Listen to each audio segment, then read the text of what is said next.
ఈరోజు Ramzan month last day, నా favourite month. ఎందుకంటే ఐ లవ్ హలీం. హైదరాబాద్లో ఉండి హలీం తినాల్సిందే. దీనికోసం నేను సంవత్సరం అంతా కూడా వెయిట్ చేస్తూ ఉంటాను. ఈరోజు ఇంకా లాస్ట్ డే, సో చాలా బాధగా ఉంది నాకు. నా అలాగే చాలామందికి హలీం అంటే ఇష్టం ఉంటుంది కదా.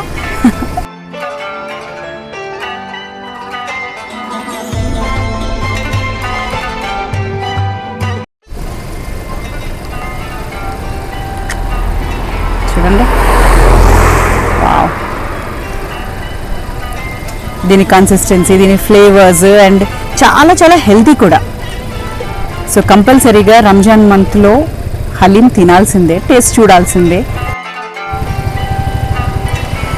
అండ్ ఇది క్రియేట్ చేసిన నా ముస్లిం ఫ్రెండ్స్ అందరికీ కూడా thank you so much. And మీ అందరికీ కూడా ఈద్ ముబారక్.